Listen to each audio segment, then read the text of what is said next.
Hey all! చెమట, చెమట వాసనతో బాధపడుతున్నారా?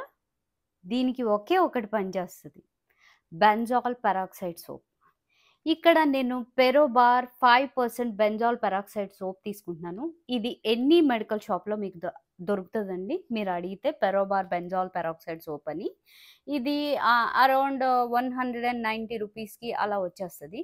ఆహ్, ఇది అసలు చెమట వాసన ఎందుకొస్తదో చెప్తాను. చెమట మనకి గ్లాండ్స్ ఎక్కువగా చెమటను ఉత్పత్తి చేయడం ద్వారా చెమట అనేది ప్రొడ్యూస్ అవుతది. చెమటకి వాసన అనేది ఉండదు. స్మెల్ ఉండదు.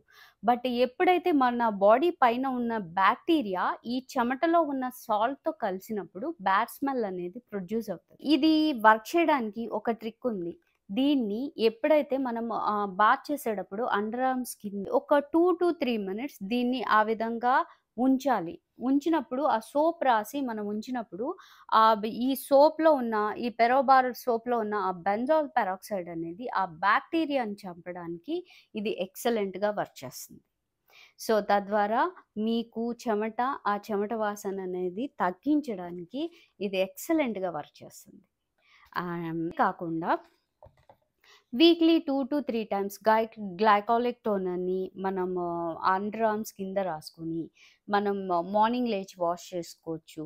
గ్లైకాలిక్ టోనర్ కూడా చాలా బాగా చెమట వాసన కంట్రోల్ చేయడానికి హెల్ప్ చేస్తుంది. అదే విధంగా అండర్ ఆర్మ్ రోల్ ఆన్స్ కూడా బాగా వర్క్ చేస్తాయి. ఇది Wish Care under arm roll on అండి. ఇందులో 5% AHA and kojic acid, hyaluronic acid and cica ఈ రకమైనయి ఉన్నాయి. ఇవన్నీ ఆ స్వెట్‌ని కంట్రోల్ చేసి, ఆ ఓడర్‌ని కంట్రోల్ చేయడానికి ఎక్సలెంట్‌గా వర్క్ చేస్తాయి. ఇది కూడా వీక్లీ 2-3 టైమ్స్ మాత్రమే యూజ్ చేయాలి. అండ్ ఎప్పుడైతే మీరు గ్లైకాలిక్ టోనర్ యూజ్ చేస్తున్నారో, అప్పుడు ఈ రోల్ ఆన్‌ని యూజ్ చేయొద్దు. అండ్ ఈ సోప్‌ని ఎవ్రీ డే నైట్ టైమ్ గానీ, లేకపోతే మార్నింగ్ టైమ్ గానీ వన్స్ యూజ్ చేయొచ్చు. అండ్ యూజ్ చేసేటప్పుడు మీరు గుర్తుపెట్టుకోవాల్సింది మినిమమ్ 2-3 మినిట్స్ ఈ సోప్‌ని వర్క్ చేయడానికి మీరు టైం ఖచ్చితంగా ఇవ్వాలి. అప్పుడు మాత్రమే మీ స్వెట్ అండ్ ఓడర్ కంట్రోల్ అయ్యి మీరు మంచి స్మెల్ చేస్తారు. And that's it guys.